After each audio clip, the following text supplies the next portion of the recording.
People ask what mindfulness is. What is mindfulness? Or what is awareness? What is consciousness?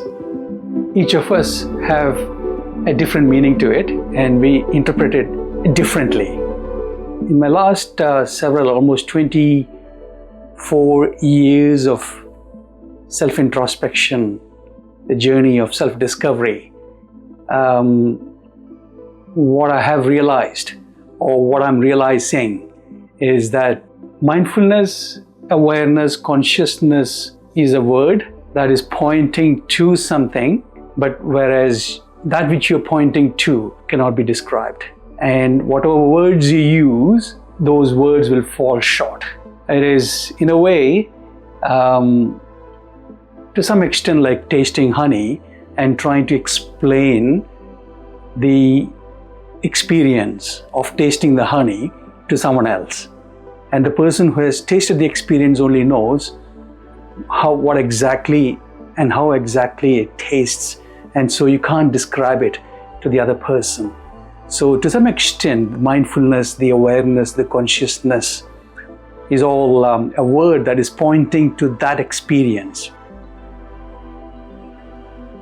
I can share an example of what I think the mindfulness state would be by relating to a chore, for example, that I do. For example, I go for a jog in the morning. There are two different states that I can be in. And the first state is that I'm totally mindful of my jogging, and therefore what happens is that I'm aware of each of my legs pacing and stepping onto the ground, the earth, or the track, the jogging track, and I'm fully aware of it. And in that state of mindfulness, in that state of awareness, what really happens is that there is this clarity of the space that you're in, or that I am in, where I'm able to actually witness or become aware of the beauty of everything that is happening outside of me in that space. And I'm also able to be conscious about what is happening within me. It's complicated, isn't it? I will actually try to explain that. In that state of mindfulness, it is as if a veil is being lifted, and that we become suddenly aware, and all our sense perceptions comes alive. And therefore what happens is that you're able to see the beauty of a flower that is always there, but I failed to notice when I was unmindful. And you can see the butterflies fluttering in the wind. You can see the small ants trying to gather food and marching with other ants along with to their home. And then you can also see some grasshoppers flying around, and you can see the wax on the grass. And sometimes you can also see the dew just holding on to these grasses, the smell of the flower, the smell of the track that I'm actually running on, and all these sense perceptions comes alive. And you can also listen to the birds singing, and you can also listen to the dogs barking, and you can also hear or listen to the train passing by at a distance. So these are all happening simultaneously, all at once. So this is all inclusive in that space. Therefore, I'm fully aware, and all my 10 or 100 trillion cells are alive, and they are at ease with each other. And there's no feeling of I need to finish this jogging as quick as possible and get on to the next job that I want to do today. It is all about being there in that moment and being conscious, aware of everything that is happening within me and on the outside. Within me, when I say within me, I'm able to be aware of, conscious about my breathing, conscious about what's happening in my head in terms of what am I thinking about, and also conscious about the being itself. And so that to me is mindful. And are you able to take this state of mindfulness and prolong it to everything that you do in your life? And it is possible, but you can only do it with a bit of practice. And now let's come back to this second state. This is the default. This is the autopilot.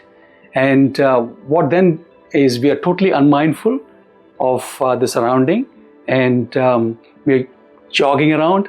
There's a lot of thoughts happening in our head about the meetings that has been lined up for the day, and also, in fact, you have been hijacked by the mind.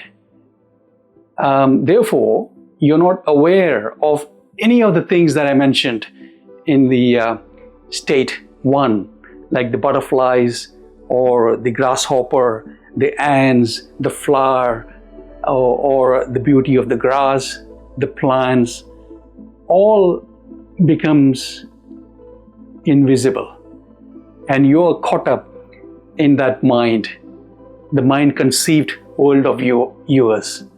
And therefore, what really happens is that this jogging or the walking or even the dog walking that we're doing is just a chore. We just want to get it out of the way and done with and move on to the next chore, which could be probably, for example, going up to a coffee shop and grabbing a cup of coffee.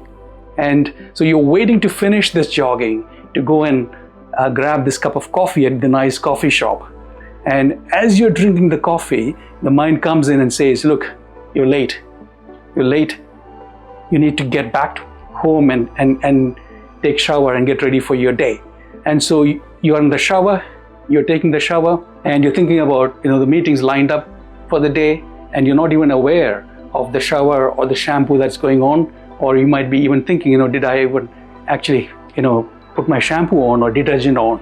So this is the state of total unmindful, unconscious, unaware, and this is our default mode, and this is what we have been living with. And so every moment is a stepping stone to the next moment, a means to an end. And then what happens is that when the end comes, we'll be wondering, oh my goodness, what have I done with my life? And that is a sorry state to be in. So what is happening is that in the mindful, in the conscious state, in that awareness state, there is a lot of clarity, and there is a lot of gratefulness, there is a lot of acceptance, inclusiveness, unconditional love, and all our 100 trillion cells are absolutely at ease with each other, and therefore that comes out in your physical form as well, in your face and in your body, and the way you actually react with people or interact with people. Whereas in that unmindful state and in that unconscious state of being, what really happens is that there is anxiety, there's a lot of stress, there's a lot of fear, and there's also a lot of a feeling of banging your head against the wall and nothing seems to be happening at all.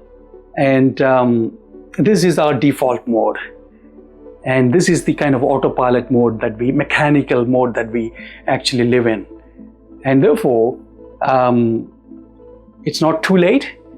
We can dive deep within and ask certain questions, and we can, start our life and this moment being aware, being mindful, being conscious about whatever we are actually doing So the mindfulness or the meditation or the consciousness doesn't have to be sitting inside a room and just meditating.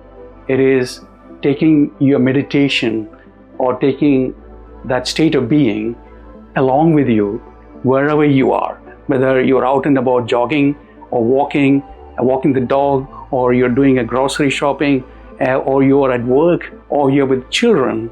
You can be in that state of awareness, mindfulness, and in that state of consciousness.